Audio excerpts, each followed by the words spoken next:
Hello, everyone, and welcome back to the DomainCast. Once again, it's me, your host, Super Mech Guy, aka Leo, coming back to you guys with another installment of DomainCast.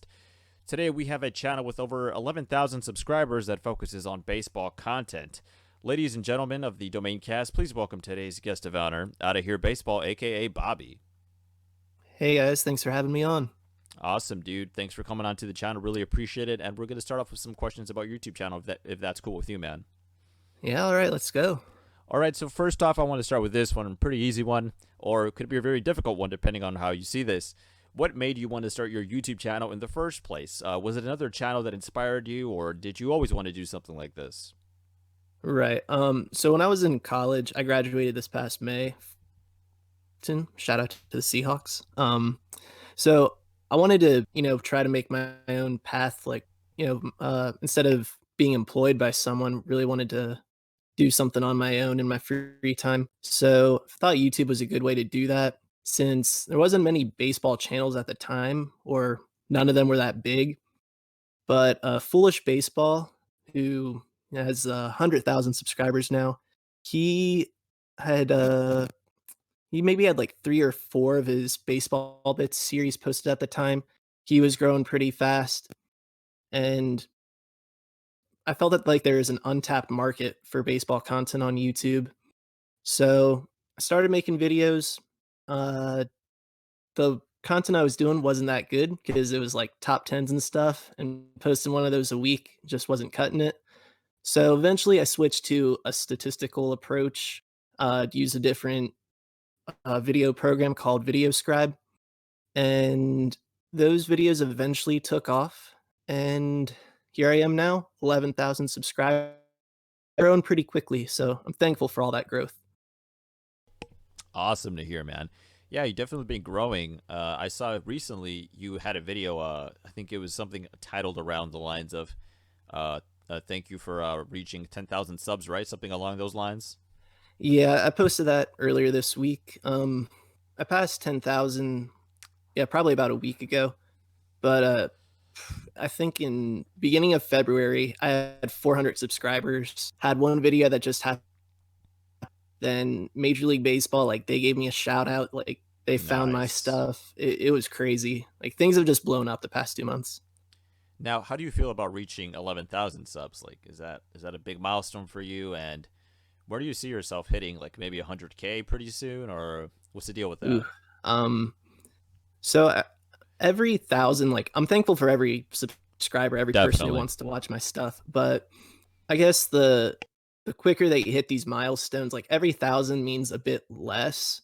But I'm looking to hit 25,000. I guess it's a big number. Then eventually 50, 100. 100 is definitely doable. Might take like another year and a half. And I don't know if my content will get a boost when, baseball and sports comes back. Um, but I know a lot of people have been on the internet lately just because they have nothing else to do. So I'm thankful for that. Yeah, definitely. A lot of people right now at home due to the quarantine issue right now with a certain virus, but not going to mention that for reasons. But Right. another question I have for you is I've seen you put out a lot of content. That's obvious. Now, what have been some of the challenges in making your channel, in maybe promotions or content creation, or just challenges you've faced in technical difficulties of that sort? Right. I think the biggest challenge for any channel is just getting the YouTube algorithm, it really pushes any channel that has 1,000 subscribers. So just getting to that point was such a grind. Like back in December, I post videos every week, like once a week. That was always my thing. But in December, I was just getting kind of sick of making the videos because they weren't going anywhere. And so I took like a month break, came back, was a bit more rejuvenated with it. That video, the first video I posted when I came back was MLB commented on it and was like, we love the vids. So from that point forward, I was like, I know I made the right decision sticking with YouTube, sticking through it. Um, but yeah, just getting recognized is the hardest thing. Learning about the tagging videos properly. I think that was the biggest thing for me, just finding videos that weren't like topics that weren't covered by a lot of people, but still at a high. Yeah, definitely. Playing the YouTube game is a very difficult one. In order to succeed, you got to do a lot of extra stuff behind the scenes that most people think doesn't matter, but newsflash, Mhm. it does Right. tremendously.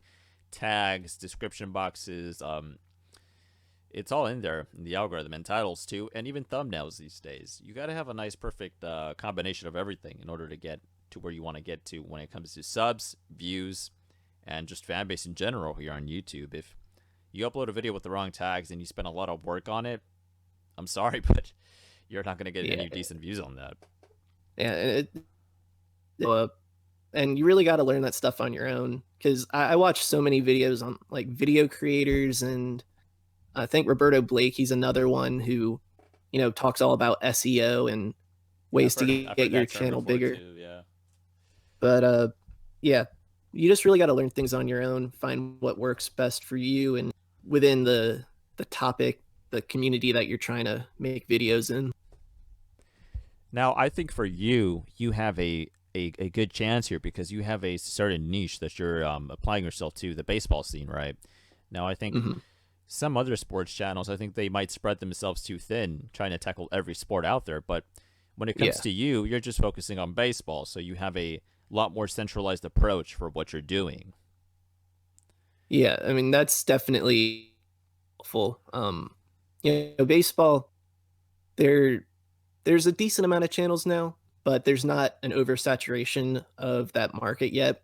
I know soccer is my second favorite sport, and there's just so many channels out there doing soccer content. Oh, definitely. It's such a huge sport worldwide. It doesn't surprise Right. me at all. Yeah. So baseball being, I mean, obviously it's big in other countries, but I mean, most of my views they come from the United States. I get a handful from Canada and Australia, and I had one video since I did on a Japanese player, got some Japanese views, which was cool. Nice. Yeah, I think Um, baseball's kind of big over there yeah. in Japan too, right? Oh yeah. I mean, it's their national sport. I get some views from Europe too. Like one of the coolest things for me was I got a guy from Ireland who commented on a Nice. video and was just asking like all these questions, just basics of baseball. And like that's really cool. Like he found my channel, came to me, and I got to answer like some really basic questions, but baseball Ireland. It's pretty cool having someone from that part of the world asking you all these questions. It makes you feel good, right? Right, yeah. Yeah. Like becoming respected, I guess, in the community. Like I have knowledge to share. It's all about that knowledge, as Ty Lopez said. Anyways, now I've seen your videos and stuff. You got some nice production quality. I'll give you that. Now, one question Thank you. for you, my friend: are you a one-man team, or do you have someone else helping you making your videos? Now I'm a one. Oh, I've been thinking about if I ever wanted to have another person on board, but I mean, I guess it would help speed things along.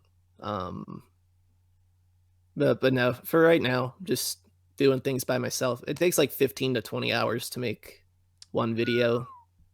So, I believe it. There's a lot of nice transitions you got there, and I'm pretty sure you got to make those PNG files yourself when you're. um, so a lot of things that have backgrounds, like I found an online thing is just remove.bg. Mm-hmm. Just remove the background, make it transparent. But sometimes I gotta like cut my own images up and make them a nice size. But ESPN and MLB, they at least have the headshots of the players. Mm-hmm. Um, but sometimes, like if I'm looking for an older one when a player's on a different team, like seems like those images just disappear. Like if a guy was on the Yankees 2 years ago and I was on a different team, you'll never be able to find that Yankees picture unless you really search. It's kind of weird, but finding the pictures takes longer than actually. And that, my friends, is part of the deal. That's part of being a content creator. Sometimes you got to dig deep, get into the down and dirty parts of the internet to find those pictures because, Yeah, like Bobby said, they're here one day and they're gone the next. yeah. Now, I know you brought it up a little bit earlier, but kind of passed my mind. Wanted to segue into that, but we kind of went into other topics, but it's all right. We'll get back to it right now. Right. Bobby, what software and what type of gear do you use to make your videos on like laptops, desktop Right. PCs, iPads, name it, whatever. Like, what do you use? So my laptop, I got it for Christmas this past year, so it's pretty new, runs fast. It's just a HP. I don't know the number, but it's pretty basic. It was only like $400, so it's nothing groundbreaking. But the software I use is called VideoScribe, Mm-hmm. and if you ever seen like ASAP Science or um, some other channels use it, it's a whiteboard animation software. If you ever see like a fake hand is writing words on the Yeah, screen I've seen or that type drawn of in video pictures. before. So I just took away the hand and added in my own background, which I used a chalkboard, and I have my own font, and just make it my own little aesthetic. But that's the software. That's really interesting. Most people I have on here, they either give me two answers. Either they use an Adobe product like Right. Premiere Pro, I think that's one of the big ones in the industry right now, or Definitely. the tried and true Sony Vegas. Yeah. I think everyone who's into content creation at one point has heard of the word Sony Vegas. I myself use Sony Vegas, so I'm very familiar with the project. I mean, with the program itself. I've Yeah. never used Adobe Premiere, but that's more due to the fact that my computer can't handle it, so I'll probably Yeah, never I feel use it. that. Yeah, but it's interesting. This is the first time I hear about VideoScribe as a editing platform for someone to use, and I think you're one of the first people I hear using that platform. Very interesting, my friend. Yeah. It's part of why I decided to use that. My favorite channel, or one of my favorite channels, is Tifo Football. Their soccer channel. It does a lot of soccer stats. I'm pretty sure they use VideoScribe or they use something very similar to it. So it creates like a unique, words are just being written and pictures can either be drawn in or slid in. But I went with VideoScribe, one because it was pretty easy to learn and there was a tutorial on YouTube. But like you said, everyone seems to use like a and uh, Sony or DaVinci is another one. Yeah, DaVinci So they Resolve. all kind of have like the same feel, you know. Yeah, Everyone does like the same similar things with it, but mine just looks different, which is really what I was going for. you got that. What do you call it? That unique look to it. I think, right? Right. Yeah, that's definitely what I was going for. Now I know you're a baseball fan, obviously, right? I mean, Yeah, shame on me if I definitely. didn't know that. But I know you brought up soccer, but what other sports are you into besides baseball? um, so I'd have to put the rankings. It would be baseball, soccer, probably hockey at number 3, and then I guess American football would be 4th. I'm not that into basketball, or at least the NBA. College basketball is kind of cool. I live in North Carolina, so I got NC State, UNC, and Duke right here. So that's pretty exciting to watch. But no, I really baseball and soccer is the only two that I'm like hardcore follow everything with it. But I was originally from South Jersey, so I'm all about Philadelphia sports teams. So I like the Eagles winning the Super Bowl. That was really exciting. Nice. Um, Now I know primarily you're a baseball centric channel, but we just went over some of the other sports you like. Is there any chance or anything in the works for you to branch out into other segments of the sports world, or for right now is it just baseball focused? Yeah, right now, definitely just staying baseball focused. If I ever did branch out to other sports, it would obviously be on a different channel. And then at that point, I would have to have someone to help me out. But me and a couple of my friends have discussed the possibility of ever doing a geography, look at a certain country, find like their unique sports, and just um, focus on a country each episode, go into how like what their Yeah. sporting culture is like and what it means to them. That would take, it's a unique angle. And I think that would be something to definitely look into in maybe like 2 years time, depending on how this channel grows and if I'm able to do YouTube full time one day. I think you will be, man. I think you got a nice momentum going right now for you. and the Yeah. quality is top notch, if I do say so myself. Well, thank you. And I think the work ethic and the quality that you have are signs of a great creator, you know. And if you keep it up, I really see you hitting 100,000 easily. Yeah, I appreciate that, and obviously that's my goal. Is once you get to 100,000, I think just about any at full time. Now, I know you obviously invest a lot of time in your videos in the editing department, obviously. Now, at any point, is there just a point where you're just like, you know what, I'm so tired of doing this, I just want to stop. There's so much editing, so much little details I need to do. Does it ever get to that Uh, point where you just want to stop editing the video?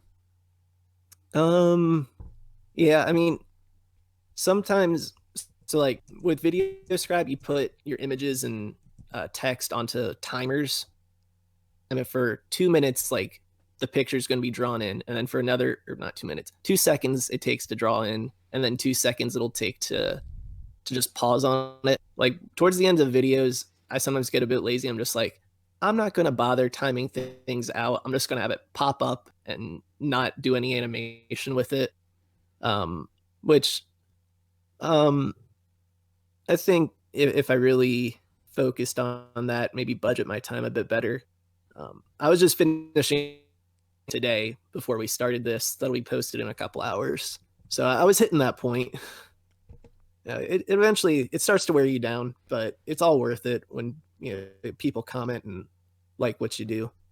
Definitely. When it comes to editing videos on my end, I think at some points I do get a little bit fed up with the whole monotony of it. You know, you've been doing it for a while, Definitely. and it's like, okay, Yeah. copy, paste, resize, turn off the resample here. A little bit of sharpness, a little bit of color correction. Oh, this is out of sync. Oh Out yeah. of sync. Oh, the audio's crap. I gotta go redo the audio in Audacity or whatever. And Yeah. it gets amplified even more when you're working on a video that you don't necessarily want to work on. Uh-huh. And as an editor and as a content creator, I'm just telling everyone out there who's listening, who's thinking of getting into it, there will be a time where you question your morals and Uh-huh. your dedication to video editing. But stay strong, fellas. Stay strong. There is light at the end of the tunnel. Definitely. Good advice. Now, I know you're into sports, but quite possibly, I know some of the people here on Game Domain are into motorsports. Are you into any motorsports by any chance? Um, when I was like 10 and in North Carolina, NASCAR is all the rage here. Mm-hmm. I mean, I can't say that I'm that into it. I mean, I liked watching. Jimmy Johnson was really like at his peak when I was a kid. One of the So greats of NASCAR. yeah, I mean, it's interesting to watch, and honestly, one of my favorite movies is Rush, the Niki Lauda and like the Formula One Oh yeah, movie. I I don't know love if you've that seen movie it. with James Yeah, Hunt also. yeah, it's one of my favorite movies ever. But like as far as following it, I'm not that into it. But if it's on, like it'll be pretty interesting. Yeah, like real quickly on Niki Lauda, I think he passed away. I think it was this year. Right. Yeah, it was recent. Yeah, definitely in the last year or so. Niki Lauda was a great Formula One driver, a champion, a true champion, and he ended up having an accident, I think, on the Nürburgring, one of the biggest tracks in the entire world, also known as Green Mhm. Hell and Yeah. Nordschleife. And he wasn't supposed to really come back into racing. His body was scarred. He had lung damage. He got third-degree burns all over his face and body. And he never really recovered from those burns. But his racing spirit pushed him on. He got back into the wheel of the car, and he did go back to win championships, which is just insane when you think about it. You know, you're just in one of the huge crashes of the century. And keep in mind, those cars did not have the same safety regulations that modern day Formula One cars have. You know, this dude is Right. lucky to be alive, and he managed to survive and persevere through all that. And he had an airline also. He was a big fan of flying. Great, Mhm. great champion, great champion. Now, for me, I like motorsports, any whether it be NASCAR, WRC, Super GT in Japan, Formula One. Obviously, I think is one of the big Yeah. ones. Not as big in America though, but I think Mhm. the new Liberty Media owners are trying to do their best with that. Yeah. I've been to the Long Beach Grand Prix here in California, where the IndyCar circuit runs once in a while. let me tell you, it's a whole nother thing seeing those cars live than on a TV screen or a computer screen. Just feeling the thunder throughout the ground, man. Sure. Wow. Just those upshifts, those downshifts. Sounds like a gunshot going on, but way, way cooler. And I got to see a lot of cool cars that day, and a lot of big V8 muscle cars also, and a lot of high performance prototype cars that look like out of an anime, like a Cyber Formula. Really intense stuff out there. But That's really cool. yeah, like definitely. If any of you haven't gone to a race at all, like not like illegal street racing. I mean like a Yeah. legitimate form of racing. Go check it out. Or Formula D, also Formula Drift. A lot of Uh, tire smoke. A lot of tire smoke, definitely, and a pretty rowdy crowd, but still a fun time. Um, one real quick question. Wasn't there a driver? I think it was IndyCar or something. His name was Will Power. I don't know if you know. the name sounds familiar. What about him? Yeah, I swear it's just a weird name that I associated with racing. His name was Will Power. Like, what a name. It's a great name for marketing. I'll tell you that much. I don't know. Word fart, brain fart. My apologies, ladies and gentlemen. I just Googled him. He is an Australian champion motorsports driver who currently competes in the IndyCar series for Team Penske. So, Okay. yeah, pretty cool guy. He's got the name. Definitely a big marketing guy. Oh yeah. All right, ladies and gentlemen, I'm here. I'm getting a new guest in right now, another fellow co-host, Jason from Game Domain. Jason, introduce yourself, man. Oh, hey guys. Thank you, Leo, for introducing me. And Bobby, it's a privilege to have you here on the channel and here at DomainCast. And so first off, Leo was asking you some questions about the YouTube side of things. I just want to kind of ask you some questions about the baseball side of things here. So first off, obviously the biggest question looming is, due to the whole situation right now, which we're not going to address specifically because we'll get demonetized. Yeah. Obviously nobody really knows. It's very up in the air as to when baseball is going to get back. Obviously we've seen there's been many reports as to, we could just have baseball back in August, play a half season, then the season could be canceled completely. And then now there's strong rumors that they're saying that Rob Manfred and, and MLB are thinking of plans to kind of, I mean, I'm sure you saw it, thinking of plans to Yeah. kind of bring the season back in May, like mid-May, but with players sitting in the stands 6 feet apart, 7-inning doubleheaders. I mean, it's just a lot of crazy stuff that just doesn't make any sense to us right now. But this whole situation doesn't make any sense to us right now.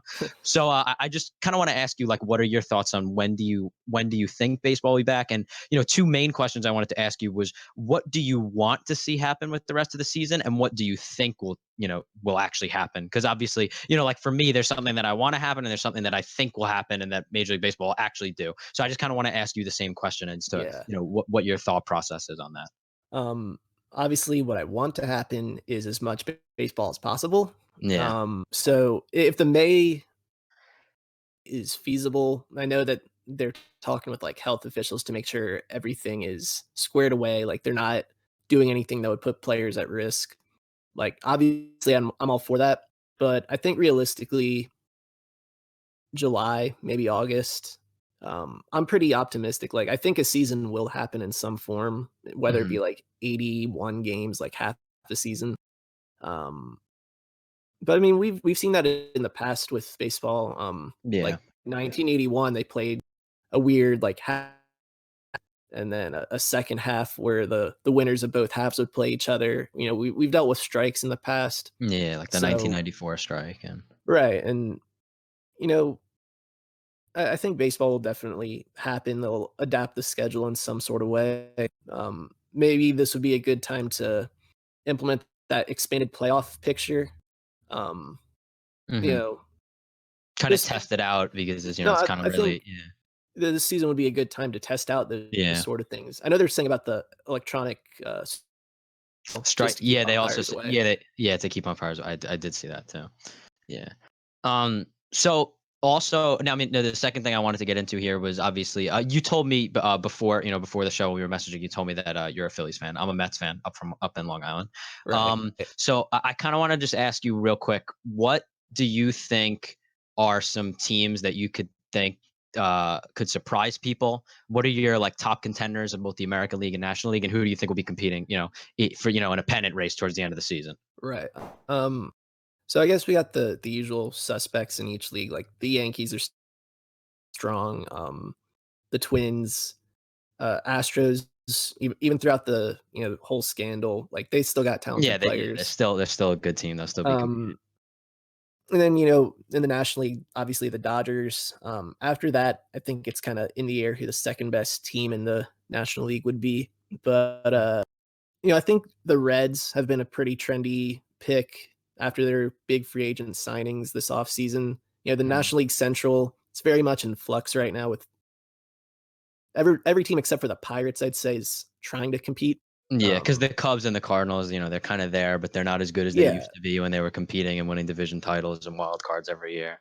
But yeah, like you got 4 teams that will probably all finish close to 500, but I doubt any of them would get like 95 wins. Like it'll be a really close one.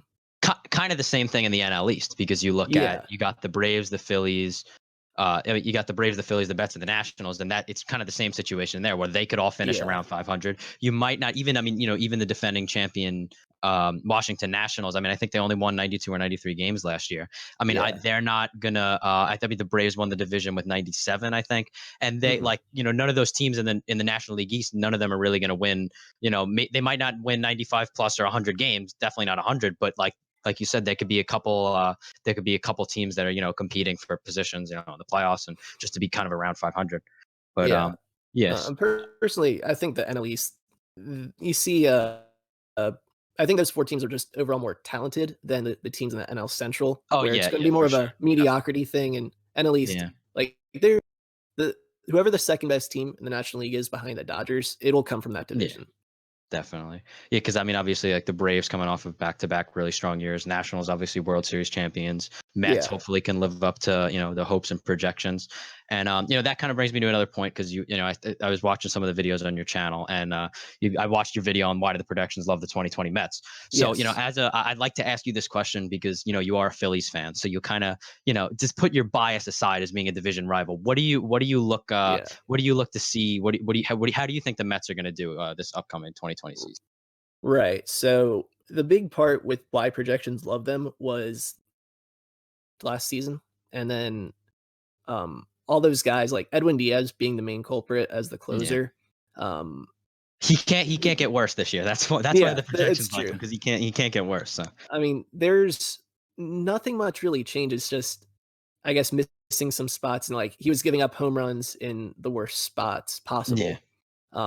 But really, I watched all the other most of those metrics, home runs, and it's just heartbreaking. Like he's still a talented pitcher. I don't think he'll replicate like what he did with 28, ridiculously good season, but he's better than the whatever it was, like a 5.50 ERA. Like he's definitely better than that. He's still a good pitcher. Yeah.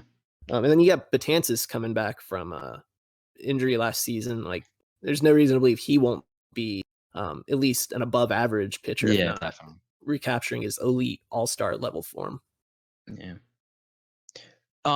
So all right. So the next thing I wanted to ask you was, who are some players that you think could have a breakout season this year? Maybe some prospects that you could think will come up in the middle or the end of the season and kind of have an impact on their teams, maybe competing in pennant races. Like I know I saw your Seattle Mariners rebuild video. Obviously, a main part of that is Jared Kelenic, who I think is going to be just a complete stud, complete superstar. So maybe if you have some prospects that you think could come up and make an impact this year, or just kind of some underrated breakout stars that you think could really emerge on the scene here in 2020. Yeah. I think, well, he's not an underrated star, but Luis Robert of the Chicago White Sox, he's going to be opening whenever baseball comes around, league roster. And then with the White Sox, that you have Nick Madrigal at second base. Once he comes up, then I think all of their position players are essentially locked in for the next couple seasons. Like that's the core that they're going to build with. He's a guy, whenever he reaches his full potential, like he's the perfect leadoff hitter type. Just high contact guy. Dare I compare him to Jose Altuve? I know people don't like Astros compare. Yeah. It's essentially a similar thing. Like he could be a guy that gets 200 plus hits at the top of the order. One guy obviously being a Phillies fan, I want to see Alec Baum at some point this season. Coming up, third baseman of the future. Huge power potential there. If the National League ever adopts a designated hitter, maybe him or Reese Hoskins fills up that spot.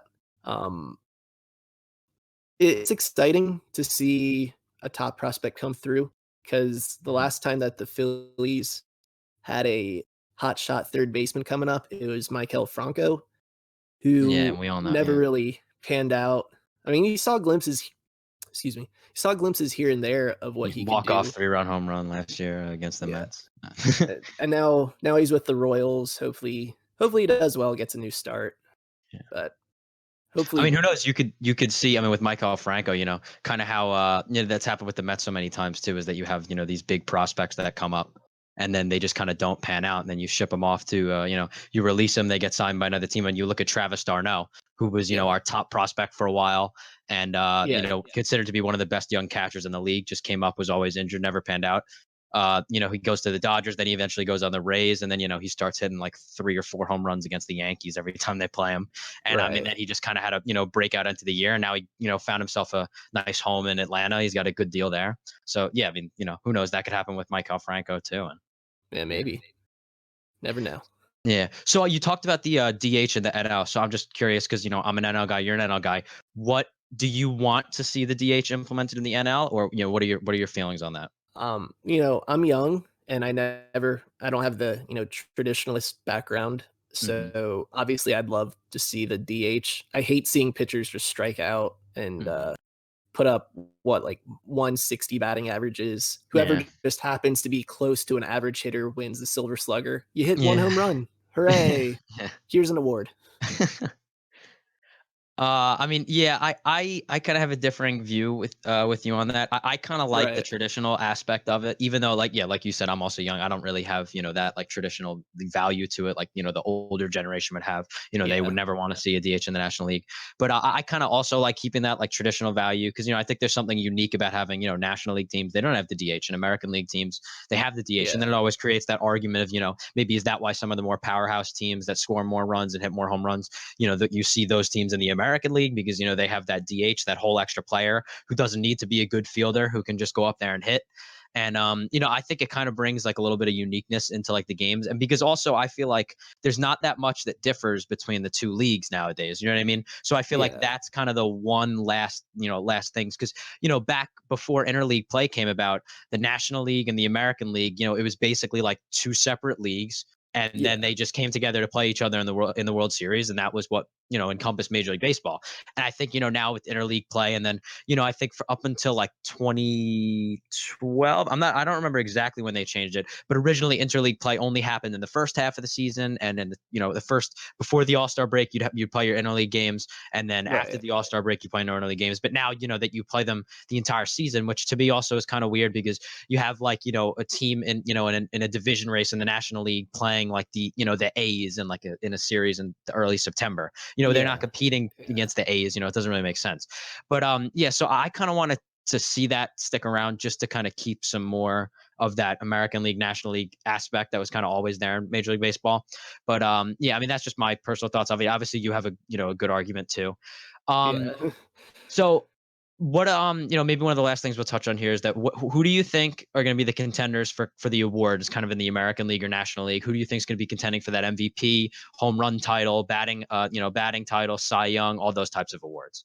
Right. So if we do end up with a very shortened season, we could really see some surprises here if someone just gets hot for like a 2-month stretch. A couple month stretch. Yeah. But obviously, like if you're betting against American League, like he's the favorite. Like, I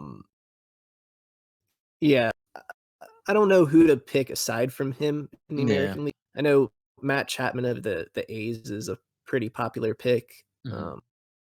Maybe Rafael Devers of the Red Sox is one that I'm pretty high on as well. Yeah, I think at the moment a lot of like those powerhouse superstar offensive players are more in the National League, just in my opinion. I mean, you look at the Chris Neal's, the Cody Bellingers, because I mean the American League obviously has Mike Trout, but other than him, there's not too many of those like consistently at the top competing for MVPs. Obviously, you have Cody Bellinger and Christian Yelich in the National League. I mean, now Anthony Rendon kind of he did the flip flop, but then you also have the young guys like like Juan Soto and Ronald Acuna, who I think could both be competing for the MVP this year certainly. And so I didn't mean to cut you off there. Continue on your thought. You're good. I mean, the National League basically touched on all the earlier picks there. I mean, my next video that I'm releasing today, I touch on Cody Bellinger quite a bit. I mean, he really is, the 5-tool complete package. Like, people don't talk about his speed or his glove as much as I mean, he's playing center field now because when he came up, he was filling in for Adrian Gonzalez as a right. Now he's in center field because he has that athleticism and that speed aspect to him that people just don't realize. Yeah, right. The guy's great.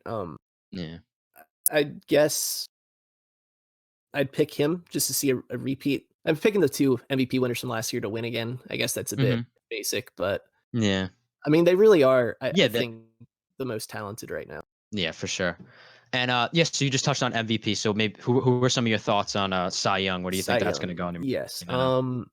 So my pick for the American League, bit of an underdog here, but Lucas Giolito. I'm really high on him. When you were talking about the White Sox, I was thinking about him in the back of my head. Yeah, for sure. Yeah, like one of my favorite stats to look at, zone contact percentage, which is like if a pitcher throws the ball inside the strike zone, how often are batters hitting it?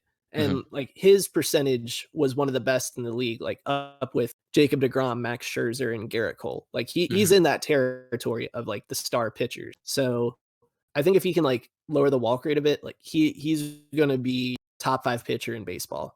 Because he was a big prospect with the Nationals, I think, right? And then they traded him over to the that was in the Adam Eaton deal, probably, right? It was, yes. Yeah. I mean, going from top prospect to one of the worst pitchers, trending back upward, could be one of the best. But National League, though, I guess Walker Buehler and Flaherty on the Cardinals, probably 2 of my favorite picks. I mean, obviously DeGrom and Scherzer. Those are DeGrom and Scherzer. They're always in the mix, no matter what. They're kind of like the same thing with Trout in the American League. No matter who's going to win it, they're going to be in the top 3 or top 4. They're always going to get some votes. For sure. Yeah. So I just got just because we're on the topic, I agree with you, kind of with your MVP picks there. I think in the American League, obviously, Mike Trout's certainly going up there. I think in the NL, I think we could not really an upset, but I think Bellinger and Yelich. I think I personally, this might be a little outlandish. I honestly think that the MVP could go to Juan Soto. I mean, he's in his 3rd season, 2nd full season, and I mean, he's just a complete and utter like beast. Because I mean, I watch him 18 times a year. And he's just, I mean, even Freddie Freeman, I mean, I watch him 18 times a year too, being on the Braves. And it's just like, I mean, those two players are ones that come to mind, even more so than Ronald Acuna. I still don't think, in my opinion, I don't think Ronald Acuna is as good as Juan Soto. I just think Soto has a little bit more of that natural talent. I think, Acuna's got a little bit more of the bigger mouth, him and Ozzy Albies, they kind of have that swagger. So, a lot of the fans kind of, wrap their heads more around Acuna, and people kind of overlook that Juan Soto may just be, a flat out better, player. And that's my opinion about it. But I think Juan Soto, Freddie Freeman, those are 2 guys who I think could be kind of underdogs to compete for that National League MVP. And then with the Cy, I think the AL is kind of up in the air. I think it's, it's kind of like a crapshoot. I think anybody can go after it because, in the National League, like we were just saying, you got DeGrom and Scherzer who are going to be there every single year. I think Strasburg's probably going to find himself in the mix. And then, I mean, even on the Phillies, Aaron Nola, he had a little bit of a down year last year compared to what he did in 2018, finishing 3rd in the Cy Young. But I think Aaron Nola, I honestly think Zach Wheeler could have a big year with the Phillies too. And then, like you said, Walker Buehler and Jack Flaherty, 2 more young guys that are kind of going to emerge on the scene. I agree with you there. I just think the American League's more of kind of a toss-up that kind of anybody can get it. Obviously, you have the big name like Garrett Cole going to the Yankees. Who knows how his success in Houston will translate over to the Yankees? Because, you see a lot of players who had really good years elsewhere. They go into a New York atmosphere, whether it's with the Mets or the Yankees, and they just kind of can't hold up, live up to that name and live up to that hype. But obviously, he's a fantastic pitcher. I'm sure he'll be able to figure it out. But, we'll see where he fits into the mix. And, like you said, with Lucas Giolito. And then the National League, you kind of got the same guys with the addition of Flaherty and Walker Buehler. But yeah. So before we kind of wrap things up here, maybe if you just want to talk a little bit about what kind of what you have in the works for your channel going forward, because I think it's incredible how much you've grown in this time where there is no baseball, and it kind of just shows, because I believe I think you have like 10,000 subscribers like within the month of March or something like that, right? Or kind of, you said like from February you had like 400 subscribers or something like that, right? Yeah, so it was my Cincinnati Reds video, which was, I believe, the beginning of February, and then that did well. MLB gave me a shout out, and then things have just kept on escalating Yeah, since then. certainly once MLB get. I'm a little curious because I didn't. How did they go about, like, what platform did they shout you out on? Did they contact you first? Kind of how did that come about? Yeah, so the I don't want to use his name unless he because I don't want people to like reach out to him on Twitter. But Yeah, for sure. I have a guy reached out to me on Twitter who's like involved with MLB, and he said that he really liked my videos, and then he would he hasn't done it for a small channel before, but he was going to share my video on the YouTube like community page. Oh, So for MLB. Oh, that's yeah, amazing. That's so awesome. that's essentially what happened, and they've done it with other channels too since then, like Start Grading Sports, Foolish Baseball. They gave a shout out for hitting 100,000 subscribers, so it's That's really pretty cool. cool. They've stepped up their YouTube game and shouting out other content creators. Yeah, because, like, I mean, obviously in this time of no sports, I think all of the major professional sports are doing really good jobs of reaching out to the fans, and they're kind of having the athletes reach out to the fans.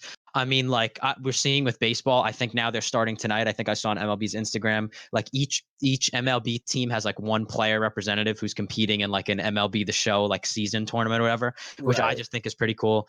Yeah. In NBA, obviously you have NBA players playing 2K online.